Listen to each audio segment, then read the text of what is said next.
جس بندے کو یہ دو باتیں نصیب ہو گئیں وہ اللہ کا محبوب بندہ بن گیا۔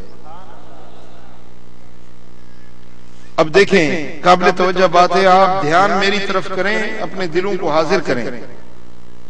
ایک گناہگار بندہ ہے، فاسق ہے، فاجر ہے، ساری زندگی اس کی گناہوں میں برباد ہو چکی ہے، بدعمال ہے، بد کردار ہے، اللہ سے دور پڑا ہوا ہے، خدا کے در سے دور ہے، اس کے نبی کے در سے دور ہے، بے حیائی میں، فسق اور فجور میں اس کی زندگی برباد ہو گئی۔ اب کیا کرتا ہے؟ وہ اللہ کے در پہ آ کے کہتا ہے مولا مجھے معاف کر دے، اے میرے رب مجھے معاف کر دے۔ یہ پہلا قدم ہے بندے کی طرف سے، اپنے رب کی طرف یہ پہلا قدم اٹھایا جا رہا ہے، مولا مجھے معاف کر دے، میں گندا ہوں، میں گدلا ہوں، میں نکما ہوں، میں نالائق ہوں، مجھے معاف کر دے، میرے گناہوں کو بخش دے۔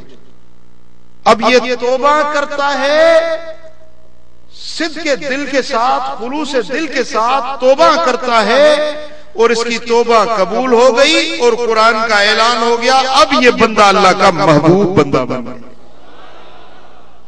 میں عرض کر رہا تھا نا، 1 منٹ کی تو بات ہے کہ ضد چھوڑیں نا، آپ تو اڑے ہوئے ہیں نا گناہوں پر، ہم تو اڑے ہوئے ہیں، گناہ کرتے ہیں لیکن اپنے کو گناہگار سمجھتے ہی نہیں، گناہ بھی کر رہے ہیں اور کہتے ہیں یار یہ کون سا گناہ ہے، یہ کون سی بڑی بات ہو گئی ہے۔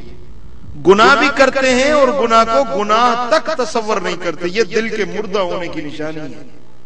جب دل مر جاتا ہے تو وہ گناہوں پر دلیر ہوتا ہے، اور جب گناہ ہوتے ہیں تو گناہ کو کوئی اہمیت نہیں دیتا، یہ اس کے دل کے مردہ ہونے کی نشانی ہوتی ہے۔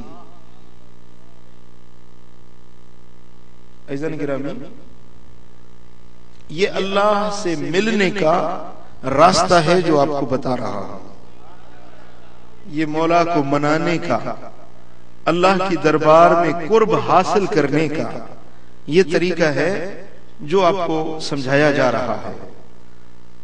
اب یہ نہ کہیں کہ یار میں تو عابد نہیں، میں زاہد نہیں، میں نیکوکار نہیں، میں تو نہ میں نے حج کیے ہیں، نہ عمرے کیے ہیں، نہ زکوٰۃ خیرات دیے، میں تو گدلا گنہگار سا آدمی ہوں۔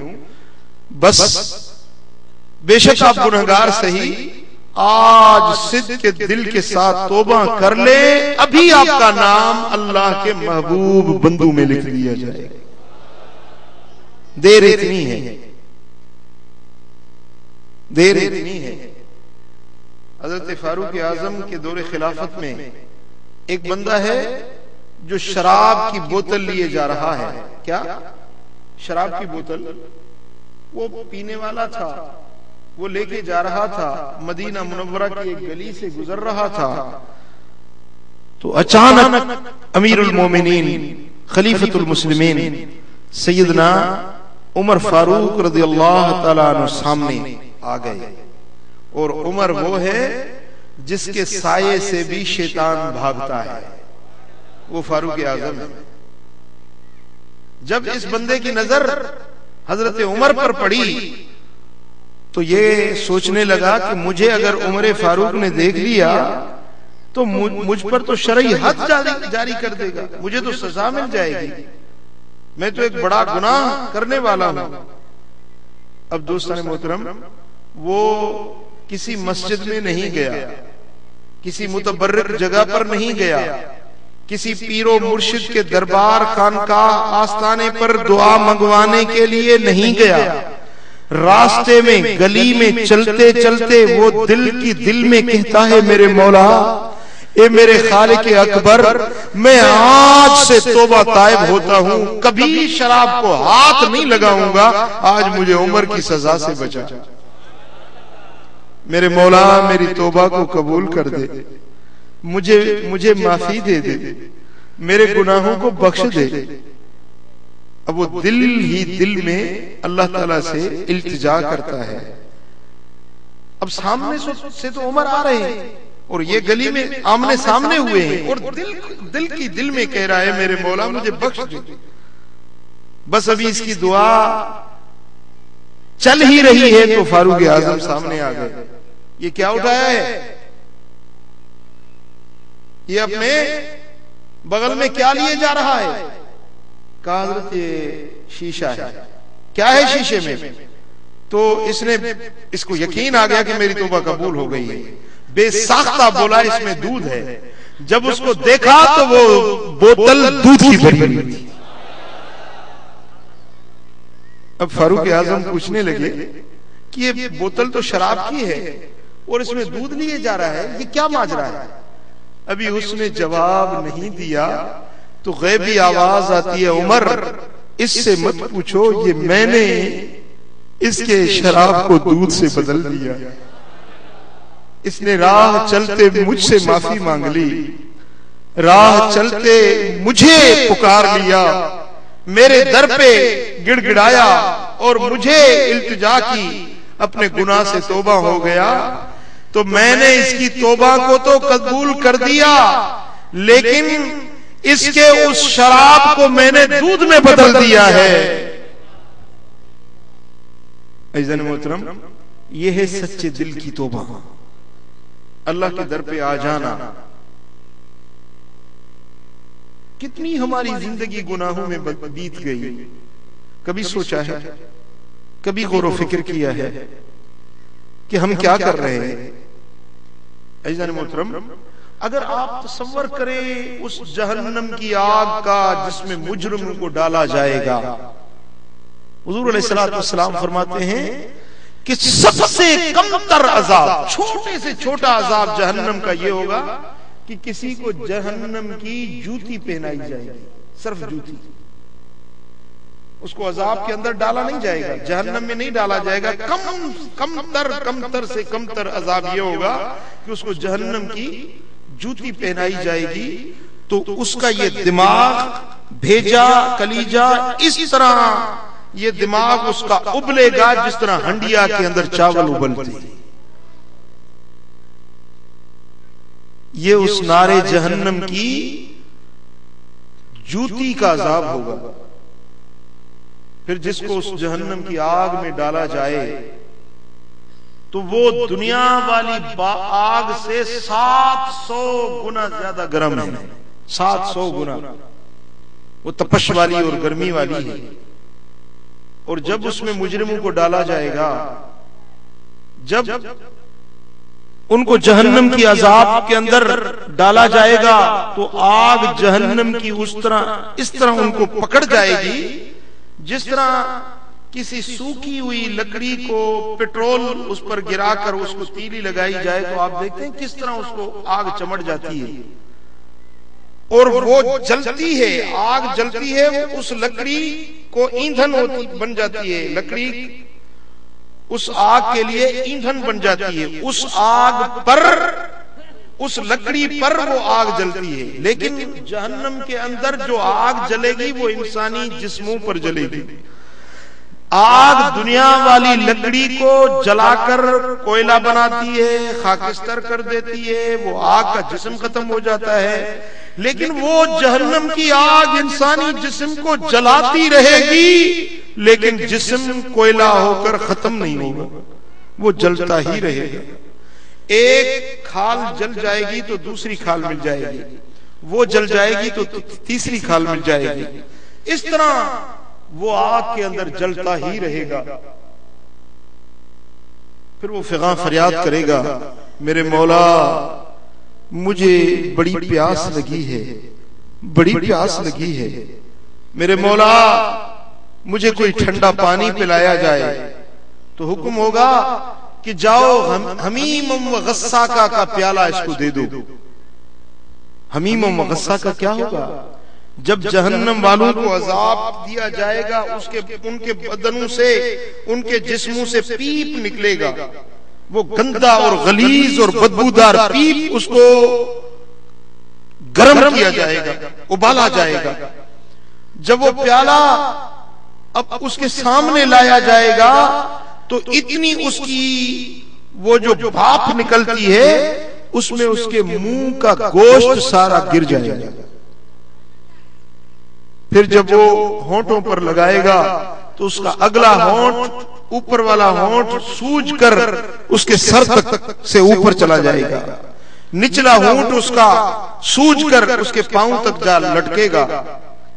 جب وہ ایک ہونٹ اندر داخل کرے گا تو اس کا کلیجہ اس کے ٹکڑے ٹکڑے ہو کر الٹی میں باہر نکل جائیں گے، اور وہ چیخے گا کہ یہ میرے مولا، یہ کیا پانی مجھے دیا گیا، اس نے میرے جگر کو جلا دیا، میری جان کو جلا دیا. کہا جائے گا ہاں اے مجرم، یہی تیری سزا ہے کہ تو میرے احکام کو سنتا تھا اور سن کر چھوڑ دیتا تھا، یہ تیری سزا ہے. عزیزان محترم، پھر وہ پکارے گا کہ مجھے بھوک لگی ہے، مجھے بھوک لگی ہے، مجھے کھانے کی چیز دی جائے. تو تھوہر، جہنم کا وہ کانٹوں والی غذا، کانٹوں والی، وہ اس کو دیا جائے گا. جب وہ تھوڑا سا ٹکڑا لے کر اپنے حلق میں داخل کرے گا تو وہ حلق میں پھنس جائے گا، اس کے حلق میں وہ ٹکڑا، وہ کانٹے پھنس جائیں گے. اب اس کی زبان بند ہو جائے گی، بولنا، چیخ و پکار کرنا بند ہو جائے گا. اب وہ آنکھوں سے آنسو بہاتا رہے گا، روتا رہے گا. روتے روتے مدینے والے آقا فرماتے ہیں، میرے لجپال نبی فرماتے ہیں کہ مجرم اتنا روئے گا، اتنا روئے گا کہ اس کے آنکھوں سے آنسو ختم ہو جائیں گے، پھر خون کے آنسو بہائے گا. روتا رہے گا، لیکن اتنا رونا اس کے لیے کوئی سود مند، کوئی فائدے والا نہیں ہوگا. عزیزان گرامی، یہ کوئی مذاق تو نہیں ہے، یہ اللہ کا قرآن ہے، اس کے نبی کی حدیثیں ہیں، کوئی مذاق نہیں ہے. آپ سمجھتے ہیں کہ یہ ایسی بات ہے یار یہ مولوی لوگ کہتے رہتے ہیں. نہیں میرے بھائی، آنکھ کے دیکھی ہوئی چیز میں شک تو ہو سکتا ہے، لیکن اللہ کے قرآن اور اس کے حبیب کے کلام میں کوئی شک نہیں. پھر ایک صحابی آئے، عرض کی یا رسول اللہ یہ قیامت کب قائم ہوگی؟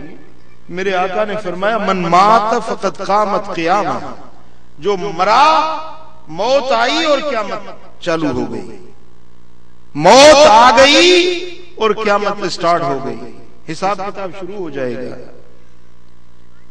عزیزان محترم، اب ہم دیکھیں کہ کتنی ہماری زندگی غفلتوں میں بیتی ہے، ہم کیا کر رہے ہیں. کبھی سوچا ہے کہ ان جرموں کی سزا کیا ہے، اس کا نتیجہ کیا نکلے گا؟ میرے بھائیوں، میرے دوستوں، میرے قریبوں، میرے ساتھیوں، سنو، آج وقت کی گھڑیاں ہیں. اللہ تعالیٰ نے زندگی میں ایک موقع ملایا ہے آپ کو کہ آپ گناہوں سے توبہ طائب ہو جائیں، آپ اپنے رب کی طرف لوٹ آئیں، اپنے محبوب مدینے والے آقا کو منانے کی راہ اختیار کریں. وہ راہ جس پہ اللہ راضی ہو اور جس پہ رسول اللہ صلی اللہ علیہ وسلم راضی ہو، وہ ہے توبہ طائب ہونا، پھر اعمال صالحہ کرنا. صلی اللہ علیہ یا رسول اللہ،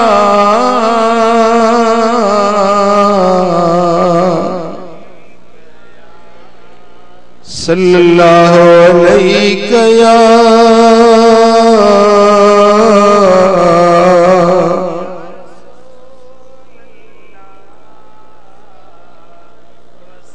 ان اللہ یحب التوابین،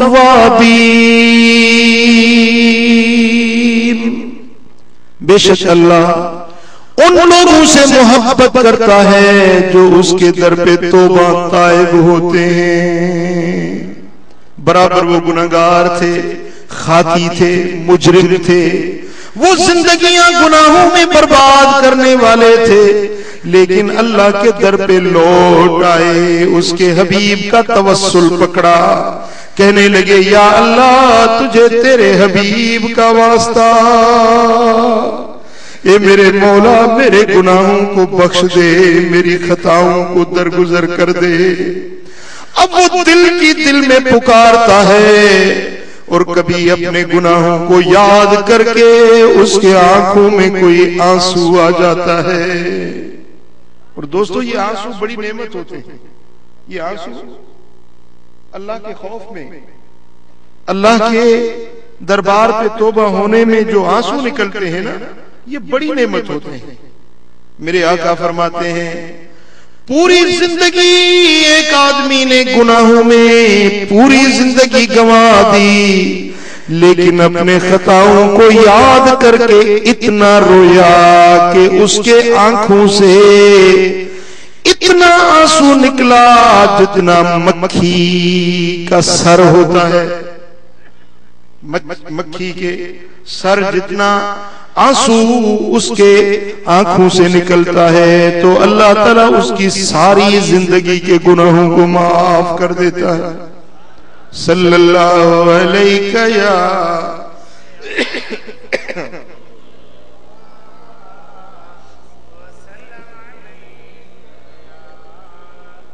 صلی اللہ علیہ یا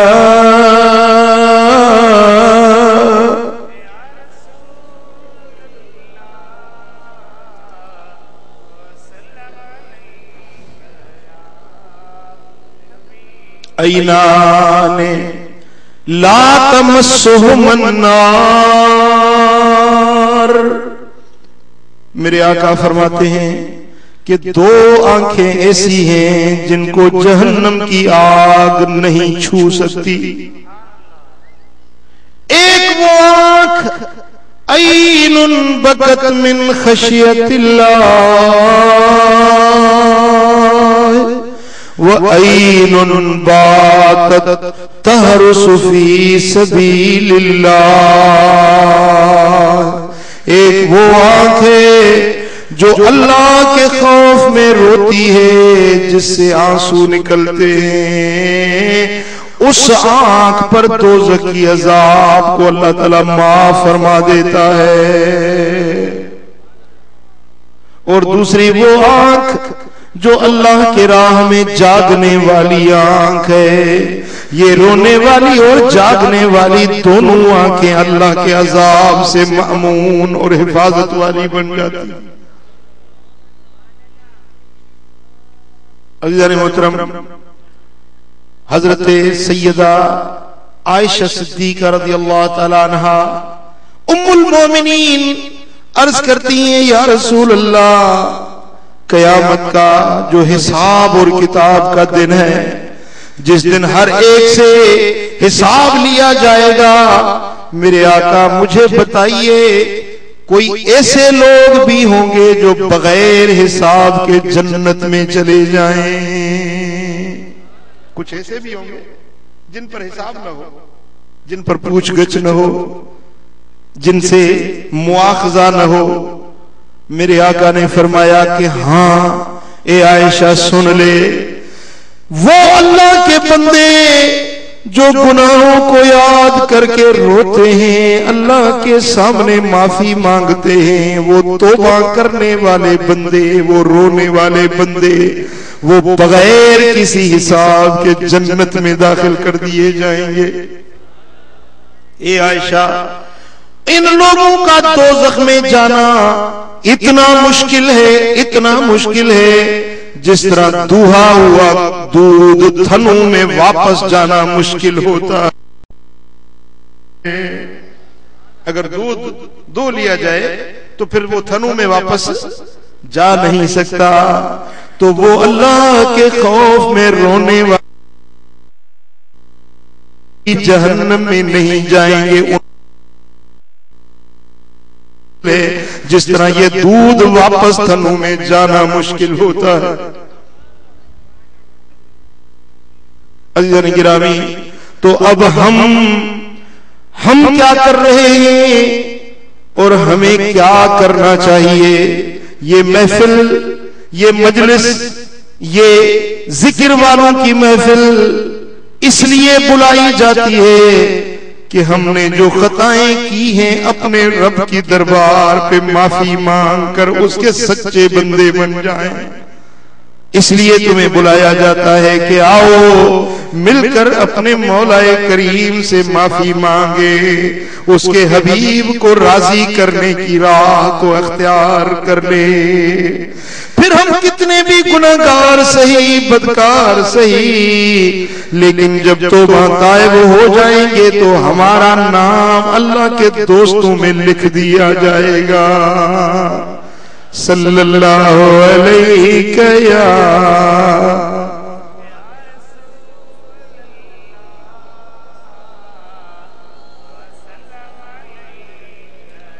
صلی اللہ علیہ یا لگا تکیا گناہوں کا، پڑا دن رات سوتا ہوں، لگا تکیا گناہوں کا، پڑا دن رات سوتا ہوں، مجھے اس خواب غفلت سے جگا دو یا رسول اللہ، مجھے اپنا ہی دیوانہ بنا لو یا رسول اللہ، مجھے اپنا ہی دیوانہ بنا لو یا رسول اللہ، لگا تکیا گناہوں کا،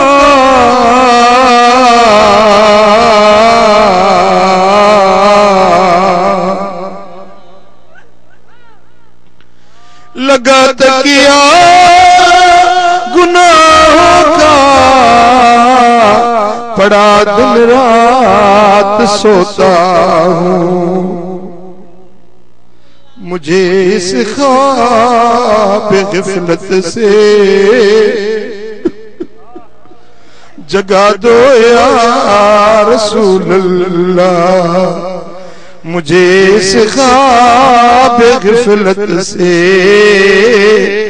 جگا دو یا رسول اللہ، مجھے اپنا ہی دیوانہ بنا لو یا رسول اللہ۔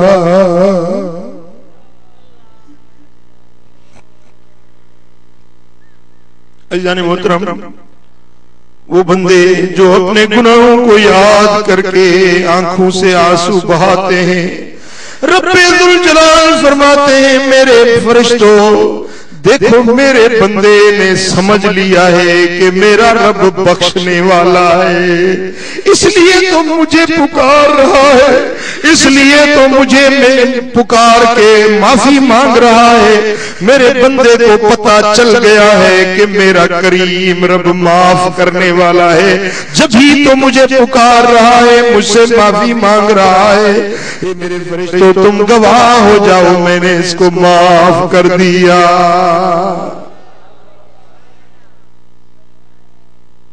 عزیزان گرامی، اگر ہم اعمال صالحہ کر نہ سکے ہیں، عبادتیں ہم سے ہو نہ سکی ہیں، لیکن آج وقت ہے کہ ہم اپنے گناہوں پر توبہ طائب ہو کر معافی تو مانگ لیں، اپنے گناہوں کا تصور کریں۔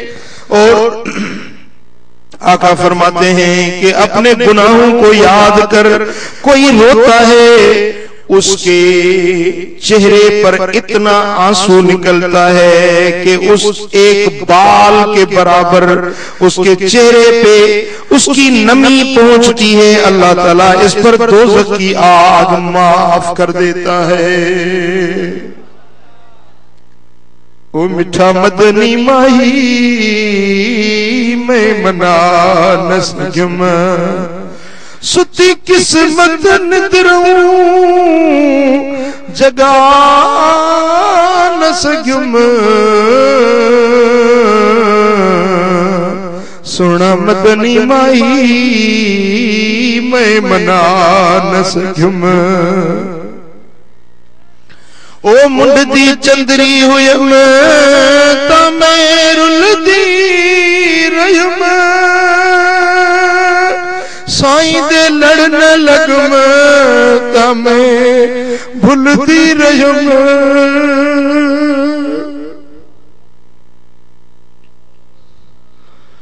منڈتی چندری ہویم تا میں رلدی رہم سائیں دے لڑن لگم تا میں بھلدی رہم کنڈ کھلتی گئی عمل کرتے رہم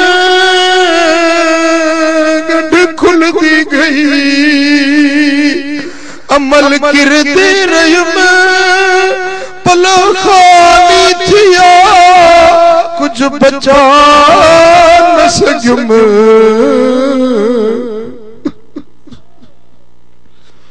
سنا مدنی مائی میں منا نہ سکم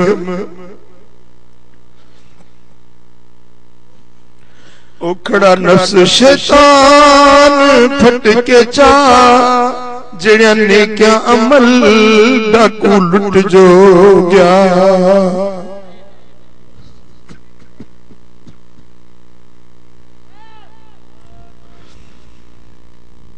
کھڑا نفس شیطان پھٹ کے جا جڑیاں نیکیاں عمل ڈاکو لٹ جو گیا ہو ذرا کچھ نہ بچا اگوں تھی سے میں کیا ذرا کچھ نہ بچا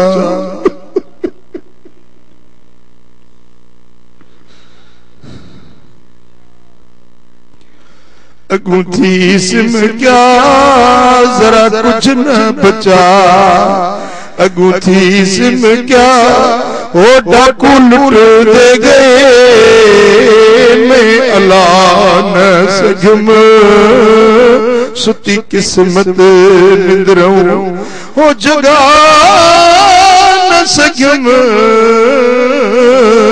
سونا مدنی مائی میں منا نہ سگم صلی اللہ علیہ یا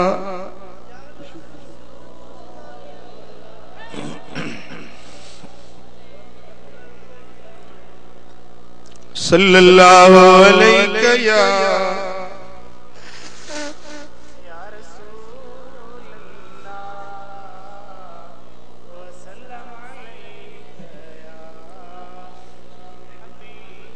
صلی اللہ علیہ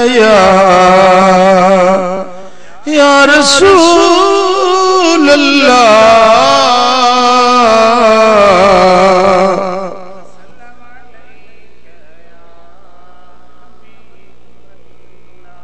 صلی اللہ علیہ یا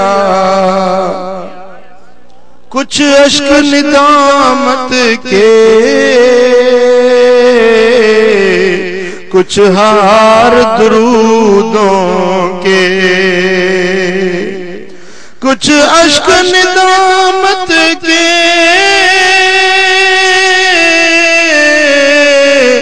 کچھ ہار درودوں کے یہ لے کے چلیں گے ہم سوغات مدینے میں یہ لے کے چلیں گے ہم سوغات مدینے میں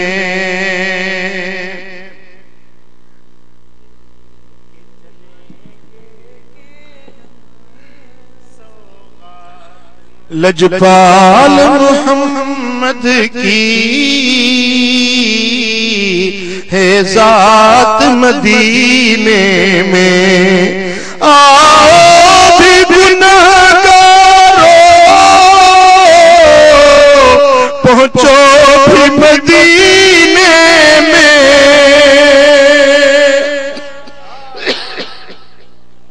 ارے آؤ بھی گناہگارو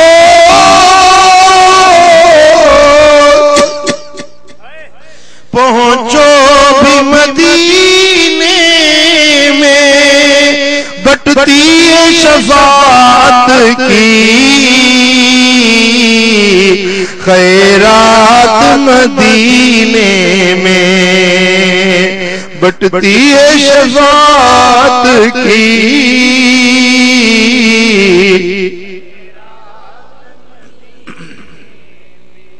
لجپال محمد کی ہے ذات مدینے میں. یہ بھی گناہوں کو معاف کرنے کا ایک ذریعہ ہے. سرکار کے در پہ چلے جاؤ جہاں گناہوں کی معافی ملتی ہے. اگر وہاں نہیں پہنچ سکے تو یہاں بھی میرے آقا ایمان والوں کو ان کی جانوں سے بھی زیادہ قریب ہے. النبی اولا بالمؤمنین من انفسہم. میرا نبی ایمان والوں کو ان کی جانوں سے بھی زیادہ قریب ہے. عزیزان گرامی، تو اگر سرکار کو راضی کرنا ہے، اللہ اور اس کے حبیب کو راضی کرنا ہے، تو آج کے یہ لمحے ہمیں اللہ تعالیٰ نے زندگی کے مہلت کے دیے. کل کا انتظار نہ کرو، پتہ نہیں کل ہماری زندگی میں ہو یا نہ ہو. جمعے کا انتظار کرتے ہو، ریٹائر ہونے کا انتظار کرتے ہو، توبہ کرنے کے لیے کئی بہانے تلاش کرتے ہو. نہیں، آج کی یہ لمحے اللہ تعالیٰ نے مہلت کے دیے ہیں. آج توبہ طائب ہو جا، آج تیرا نام اللہ کے مقبول بندوں میں لکھ دیا جائے گا. کرے وٹ جے کی کرنوں تھئی وری واپس نورنوں تھئی. کرے وٹ جے کی کرنوں تھئی وری واپس نورنوں تھئی. حساب کتاب تھیڑوں تھئی سارے سب صاف ڈیڑوں آ. چھڑے ندار دنیا کے قبر دے نیٹ ہلنوں آ. اتے نئی دھوڑ میں وجھندئی سامیہ میں نیٹ سمنوں آ. دوستو توبہ طائب ہو جاؤ، اللہ کے در پہ معافی مانگ لو. یہ رب کو منانے کا طریقہ ہے، اللہ کی دربار میں مقبول ہونے کا ذریعہ ہے. پڑھو صلی اللہ علیہ یا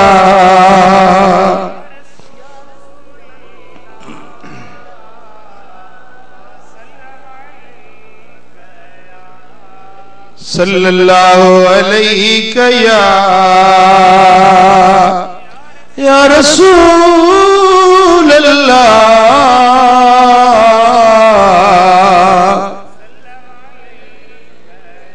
ان اللہ يحب التوابین ويحب المتطہرین.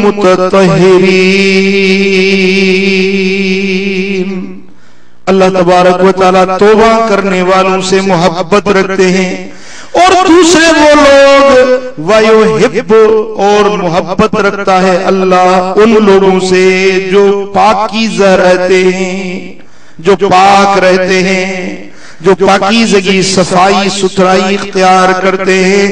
ان سے اللہ تعالیٰ محبت رکھتا ہے. اب توبہ سے مراد باطن کی پاکیزگی ہے، اور متطہرین طہارت سے مراد ظاہر کی پاکائی ہے. اپنے ظاہر کو بھی پاک رکھو، جسم کو پاک رکھو، کپڑے پاک رکھو، جگہ کو صاف ستھرا رکھو، اپنے گھر کو صاف ستھرا رکھو، اپنی مسجد کو صاف ستھرا رکھو، اپنے راستے کو صاف ستھرا رکھو. یہ بھی عبادت ہے عزیزان گرامی. اپنے گھر کو صاف رکھنا یہ بھی عبادت ہے، اپنے راستے کو صاف رکھنا یہ بھی عبادت ہے، بلکہ یہ تو ایمان کا ایک جز ہے. رستے کو صاف رکھنا یہ بھی ایمان کا ایک حصہ ہے. یہ نہیں کہ یہ صرف عبادت اور اجر ہے، نہیں، یہ ایمان کا حصہ ہے. وَإِمَاتَةُ الْأَذَىٰ عَنِ الطَّرِيقِ، راستے پر کوئی ایذا دینے والی چیز پڑی ہے اس کو ہٹا دو، راستے کو صاف کر دو، یہ ایمان کا حصہ ہے. میرے آقا فرما رہے ہیں. حضور علیہ السلام فرماتے ہیں، امام ترمذی بیان کرتے ہیں اور مسند البزار میں بھی یہ روایت ہے، ان اللہ طیب یحب الطیب، اللہ تعالیٰ خود بھی پاک ہے اور ان سے محبت رکھتا ہے جو پاک رہتے ہیں. نظیف یحب النظافہ، اللہ تعالیٰ صاف ستھرا ہے اور جو صاف ستھرے رہتے ہیں اللہ ان سے محبت رکھتا ہے. کریم یحب الکرم، اللہ خود بھی کریم ہے اور کرم سے محبت رکھتا ہے. کس سے محبت رکھتا ہے؟ کرم سے محبت رکھتا ہے. کوئی تو کرم سے نفرت کرتے ہیں لیکن اللہ تو کرم سے محبت رکھتا ہے. میرے آقا فرماتے ہیں، ان اللہ کریم یحب الکرم، اللہ خود کریم ہے، کرم کرنے والا، احسان کرنے والا، اور اس سے محبت رکھتا ہے جو کرم کرنے والا ہے ان سے اللہ تعالی محبت رکھتا ہے. جواد یحب الجود، اللہ تبارک و تعالی سخی ہے اور سخاوت کرنے والوں سے محبت رکھتا ہے. فَنَزِّفُوا أَفْنِيَتَكُمْ، تو پھر کیا کرا کرو، اپنے گھروں کے آنگنوں کو صاف رکھا کرو. وَلَا تَشَبَّهُوا بِالْيَهُودِ تَجْمَعُ الْأَكْبَاءَ فِي دُوَرِهِمْ، تم یہودیوں سے مشابہت مت کرنا. یہودی کیا کرتے تھے کہ گھر کو جھاڑو دیا اور کچرا اٹھا کر گلی میں ڈال دیا، گھر کو جھاڑو دیا، کچرا اٹھا کر صحن کے کنارے پہ رکھ دیا، گھر کو جھاڑو دیا، کچرا اٹھا کر گھر کے کونے میں رکھ دیا. یہ تو یہودیوں کا طریقہ ہے. تم محمدی ہو، مجھ سے محبت رکھنے والے ہو، میرے طریقے پہ چلنے والے ہو، تو اپنے گھروں کو جھاڑو دیا کرو، صاف ستھرا رکھا کرو. پھر یہ کچرا اس جگہ پھینکو جہاں کچرا رکھنے کی جگہ ہے، اپنے گلیوں میں کچرا مت پھینکا کرو. بات سمجھے؟ سبحان اللہ. میرے آقا فرماتے ہیں، ان الاسلام نظیف فَإِنَّهُ لَا يَدْخُلُ الْجَنَّةَ إِلَّا نَظِيفٌ. بے شک اسلام جو دین ہے وہ صفائی ستھرائی والا دین ہے، اور جنت میں کبھی بھی وہ شخص نہ جائے گا جو دنیا میں صاف ستھرا نہیں رہتا.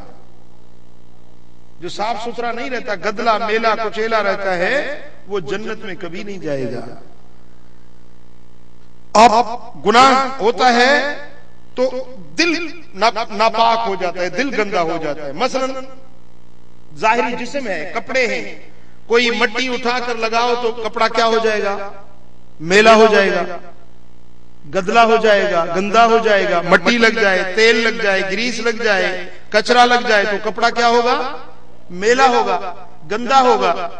اس طرح گناہ بھی گندگی ہے. جب کوئی بندہ گناہ کرتا ہے تو دل پہ گندگی لگ جاتی ہے، دل میلی ہو جاتی ہے. دوستان گرامی، پھر جسم کو یا کپڑے کو آپ صابن کے ساتھ دھوتے ہیں، اور دل جو ہے نا، دل کسی اور صابن سے نہیں دھوتا. دل کو یہ آنکھوں کے آنسو جو ہے نا، یہ گرم گرم قطرے اس کو دھو دیتے ہیں. دل کے گناہوں کو آنسو دھو دیتے ہیں. جسم کو، بدن کو، کپڑے کو گرم پانی ڈالو، اس میں کپڑے ڈالو، اس کو پوچھو تو وہ دھل جاتے ہیں، صاف ہو جاتے ہیں، لیکن گنہگار بندہ جب توبہ طائب ہوتا ہے، آنسو بہاتا ہے، تو اس کا دل صاف ہو جاتا ہے۔ اور آقا فرما رہے ہیں جب تک تم صفائی اختیار نہیں کرو گے تب تک تم جنت میں داخل نہیں ہوگے۔ بات سمجھے آپ؟ پڑھو صلی اللہ علیہ یا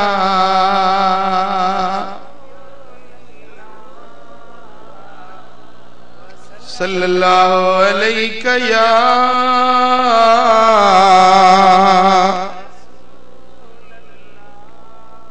عزیزان گرامی۔ پھر ظاہری جسم کو صاف کرنے کا ذریعہ غسل ہے، غسل کرنا اور وضو کرنا۔ وضو ہر نماز کے لیے کرنا لازم ہوتا ہے، اور غسل اگر روزانہ کریں تو بہتر ہے، لیکن روزانہ نہیں کرتے تو پھر جمعے پر غسل الجمعۃ واجب علی کل محتلم، جو بھی بالغ جوان ہے ہر جمعے کا غسل کرنا اس پر واجب ہے۔ جمعے کا غسل کرنا اس پر بولو واجب ہے۔ اور حضور علیہ الصلوۃ والسلام کی دوسری حدیث ہے غسل یوم الجمعہ واجب علی کل محتلم، ہر جوان بالغ آدمی پر جمعے کا غسل بولو واجب ہے۔ اور پھر اپنے جسم کو صاف کرنا، اس نظافت اور صفائی کے مظاہر حضور علیہ الصلوۃ والسلام فرماتے ہیں کہ 10 چیزیں ہیں بدن کی صفائی کی۔ کتنی چیزیں ہیں؟ 10 چیزیں ہیں۔ یہ صحیح مسلم اور سنن ابو داؤد میں حدیث ہے، میرے آقا فرماتے ہیں 10 چیزیں یہ فطرت کی چیزیں ہیں، فطرت سلیمہ، اسلام دین فطرت ہے، اور فطرت میں 10 چیزیں شامل ہیں۔ ایک ہے مونچھیں کٹوانا۔ کیا بولو؟ مونچھیں کٹوانا۔ اس ناک کے نیچے 4 انگل یوں رکھ کے یہاں سے یہاں تک یہ مونچھیں کٹوانا، اتنی کہ یہ ہونٹ کو ڈھکے نہ۔ ہونٹ ڈھک جاتا ہے نا، نیچے ہوتی ہیں تو ہونٹ ڈھک جاتا ہے، یہ اتنی بڑی مونچھیں رکھنا کہ ہونٹ ڈھک جائے، روز محشر اس کو میرے آقا کا حوض کوثر نصیب نہیں ہوگا، کوثر کا پیالہ نصیب نہیں ہوگا۔ تو مونچھیں کاٹنا یہ بدن کی صفائی کے مظاہر ہے۔ پہلا یہ ہے، میرے آقا فرماتے کس الشارب، مونچھیں کٹوانا، وَإِعْفَاءُ اللِّحْيَةِ، اپنی داڑھی کو چھوڑ دینا، یہ بھی فطرت کی چیز ہے، داڑھی کو چھوڑ دینا۔ کیسے کہ اس کو چھوڑ دو جب یہ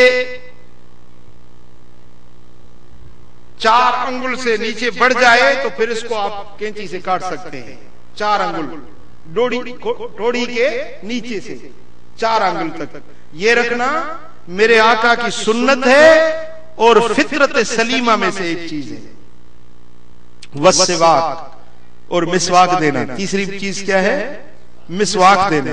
یہ مسواک لگانا، مسواک نبی کی سنت ہے، دانتوں کی صفائی ہے، اور مسواک لگانے والے پر اللہ اور اس کا حبیب راضی ہو جاتا ہے۔ وَإِسْتِنْشَاقُ الْمَاءِ، اور کلی کرنا۔ کلی کرنا یہ بھی فطرت سے ہے۔ مثلا کھانا کھانے سے پہلے یا کھانا کھانے کے بعد یا سونے سے پہلے مثلا دودھ پی لیا ہے تو کلی کر لیا کرو، یہ بھی میرے آقا کی سنت ہے۔ وَقَصُّ الْأَظْفَارِ، اور ناخن کٹانا۔ ناخن کٹانا یہ بھی میرے آقا کی سنت ہے اور 10 فطرت کی چیزوں میں سے ایک فطرت کی چیز ہے۔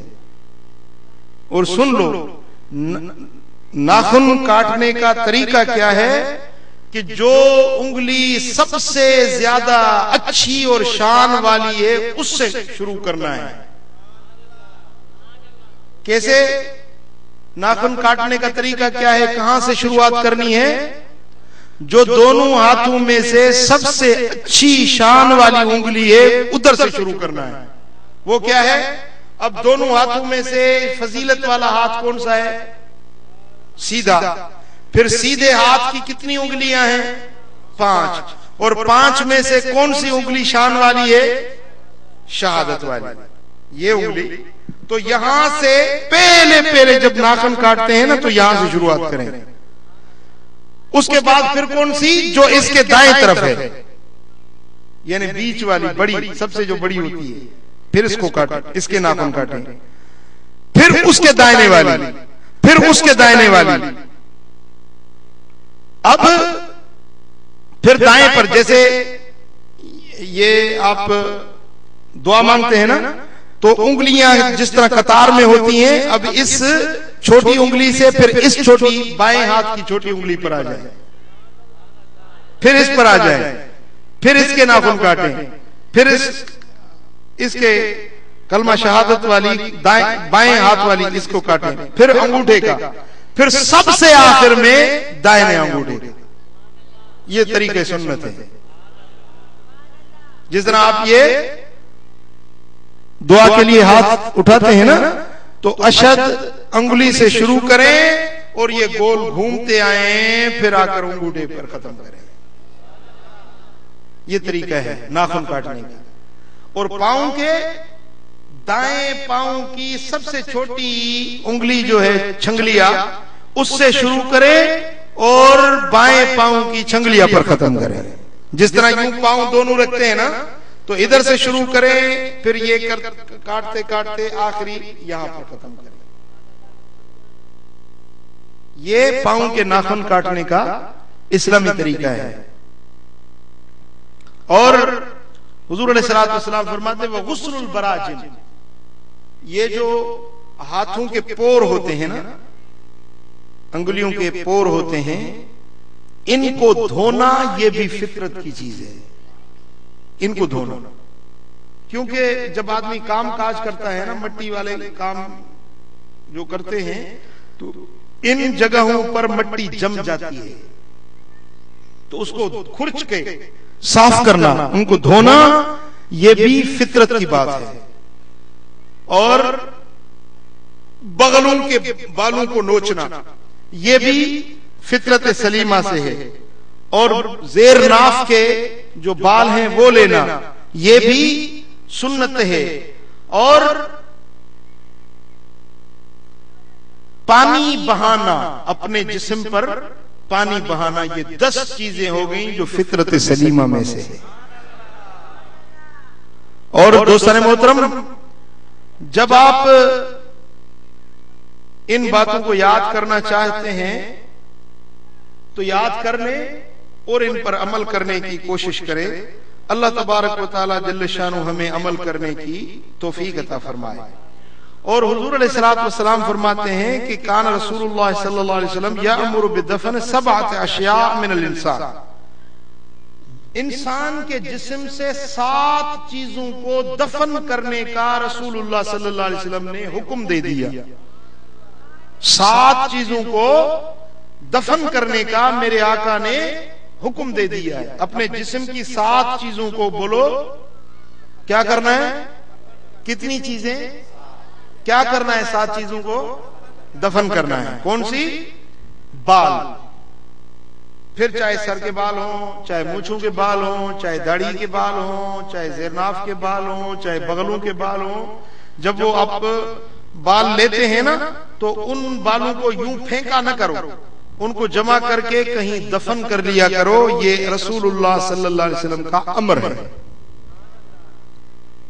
اور دوسری بات، ناخن، جب ناخن کاٹ لو تو ان کو یوں پھینک دیا مت کرو، بلکہ ان کو کیا کرنا ہے؟ دفن کرنا ہے۔ اور تیسری چیز خون، جسم میں سے خون نکل جاتا ہے، کبھی چوٹ لگ گئی خون نکل گیا، مجبوری ہو گئی خون نکلا، تو وہ خون زمین پر پھینک نہیں دو، بلکہ کیا کرو؟ اس کو بولو دفن کر دو۔ اور جو عورت کو ناپاکی کے دن ہوتے ہیں تو جو پانی آتا ہے اس کو بھی، جس کو دم حیض کہتے ہیں، اس کو بھی میرے آقا فرماتے ہیں کہ دفن کر دیا کرو۔ اور دانت ٹوٹ جائے تو اس دانت کو بھی دفن کر دیا کرو۔ اور جب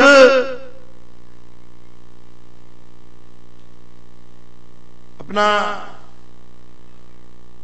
ختنہ کراتے ہو تو وہ چمڑی کا ٹکڑا جو کاٹا جاتا ہے ختنے میں، اس کو بھی میرے آقا فرماتے ہیں کہ دفن کر دیا گیا.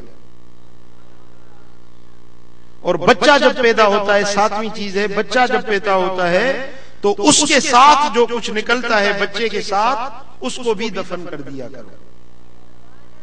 یہ 7 چیزیں ہیں جن کو میرے آقا نے دفن کرنے کا حکم دے دیا ہے. پھر روٹی کھاتے ہو تو روٹی کھانے کے بعد اپنے ہاتھوں کو صاف کر دیا کرو. اب تو یہ ٹیشو پیپر کا رواج ہو گیا، ٹیشو سے پونچھ لیتے ہیں، بس دھوتے نہیں. میرے دوستو، دھونا میرے آقا کی سنت ہے. ٹیشو سے پونچھ لیا جاتا ہے لیکن ہاتھ صاف نہیں ہوتے. یہ ہمارا تجربہ ہے کہ ہاتھ صاف نہیں ہوتے، وہ چکنائی یا وہ اس کے اثرات کھانے کے ہاتھوں پر لگے رہتے ہیں. ٹیشو سے بالکل صاف نہیں ہوتا ہے، کیونکہ سنت ہے میرے آقا کی ہاتھوں کو دھونا. اور حضور علیہ الصلوۃ والسلام فرماتے ہیں کہ جب تم لا تدخلوا علی قہرا بخرا، یہ اپنے دانت ہوتے ہیں نا، تمہارے دانت جب پھیکے پڑ جائیں، مسواک نہیں دیتے تو دانت کیا ہو جاتے ہیں؟ پیلے پڑ جاتے ہیں. اور وہ پیلے دانت کر کے اور منہ میں بدبو آ رہی ہو تو میرے آقا فرماتے ہیں میری مجلس میں مت آیا کرو، کہ تمہارے دانتوں پر پیلا پن لگا ہوا ہے اور تمہارے منہ میں سے بدبو آ رہی ہے.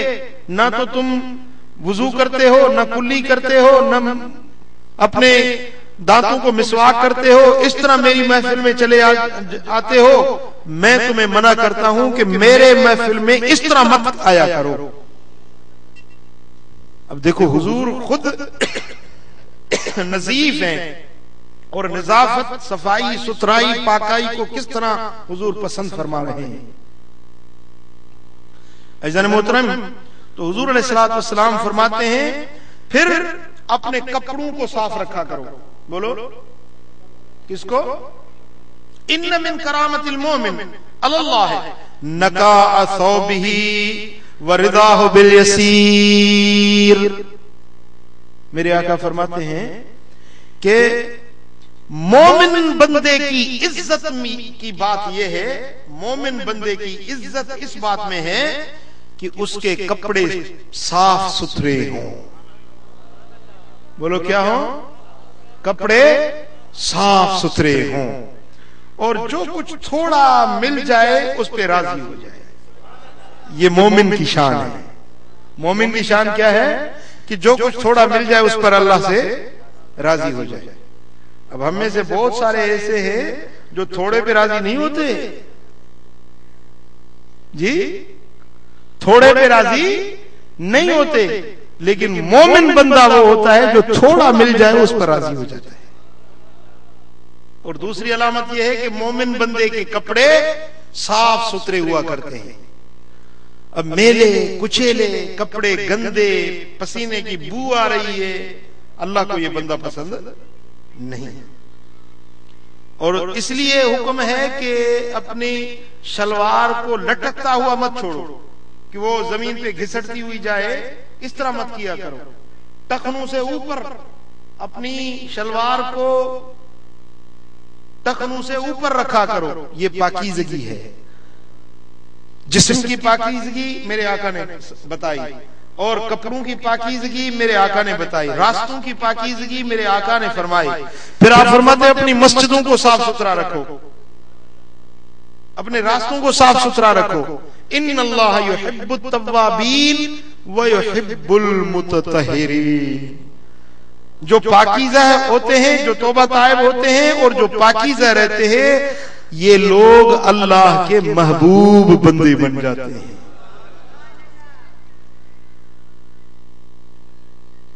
اور میرے دوستو، حضور علیہ الصلوۃ والسلام فرماتے ہیں کہ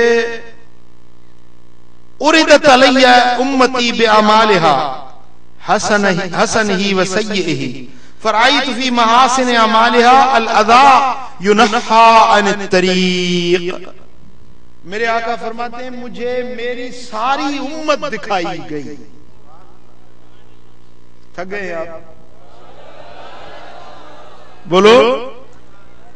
آپ فرماتے ہیں مجھے میری ساری امت دکھائی گئی اور ان کے اعمال بھی مجھے دکھائے گئے.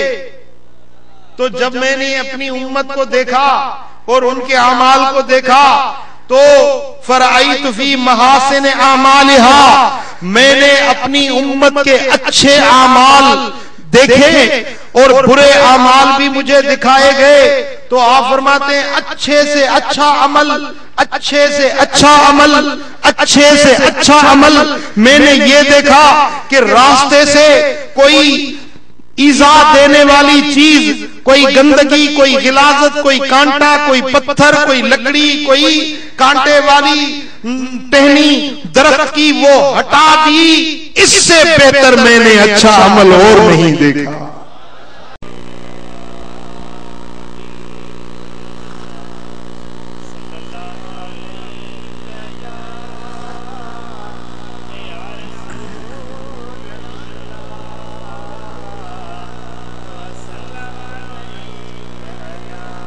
صلی اللہ علیہ یا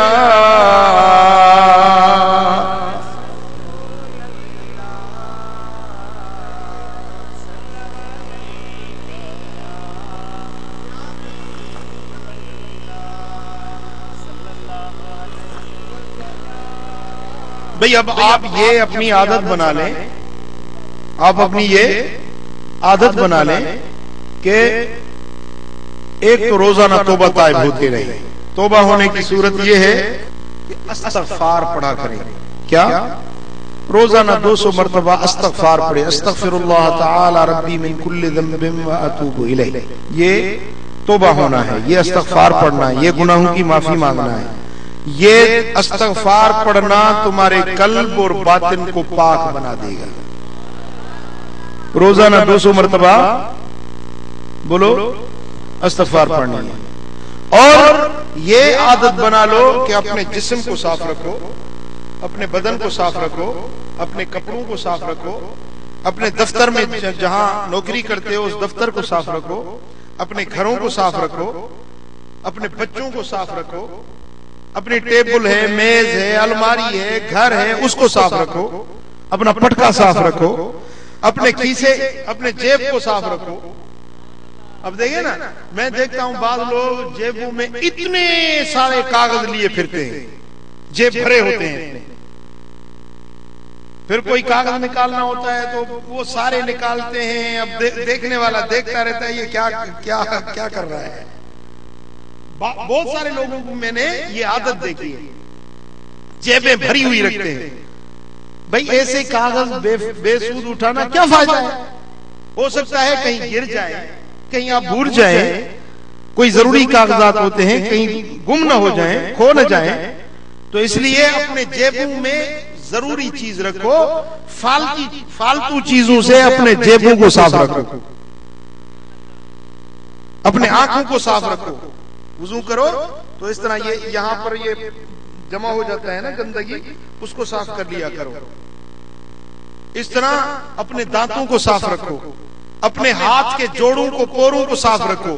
اپنی یہ جو گلا ہے نا، یہاں پر جب آدمی غسل نہیں کرتا تو یہاں پسینے کی وجہ سے سفیدی چمٹ جاتی ہے. دیکھا ہے آپ نے کبھی؟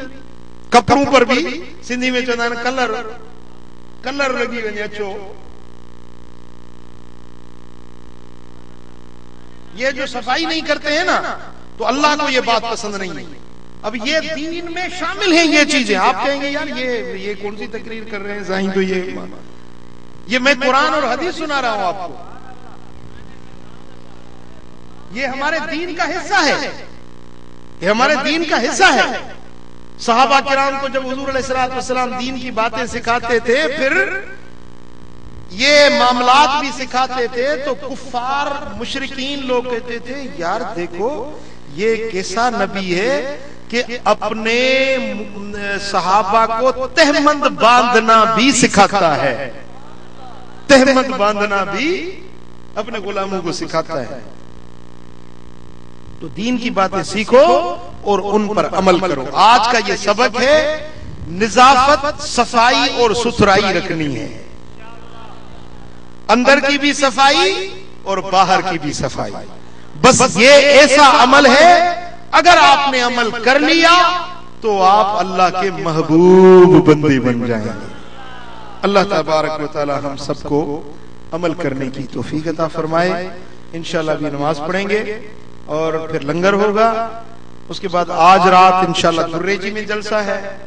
کل رات کو انشاءاللہ میمن گوٹ کے ساتھ جو خاصکیلی گوٹ ہے وہاں پر محفل ہے, اس میں انشاءاللہ یہ فقیر ناچیز بھی شریک ہوگا.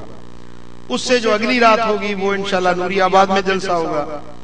اس سے اگلی رات جو ہوگی یعنی 20 ذی الحج کی وہ 7 شریف میں حضرت قلندر لال شہباز کے دربار کے سامنے انشاءاللہ. اللہ تبارک و تعالی ہم سب کو عمل کرنے کی توفیق عطا کرے. اللهم صل وسلم وبارك على نبينا محمد وعلى آله وصحبه أجمعين. اللهم يا رب بالمصطفى بلغ مقاصدنا واغفر لنا ما مضى يا واسع الكرم. اللهم حبب إلينا الإيمان وزينه في قلوبنا وكره إلينا الكفر والفسوق والعصيان واجعلنا من الراشدين. اللهم اجعلنا من الراشدين. اللهم اجعلنا من عبادك الصالحين المخلصين المتقين. اللهم اجعلنا من الذين لا خوف عليهم ولا هم يحزنون.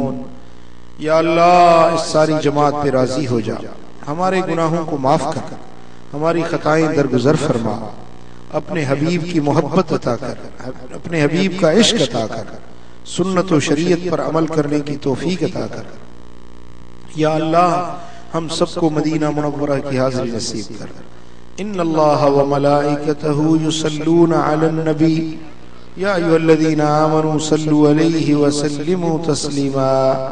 اللہم صل وسلم وبارک علی نبینا محمد.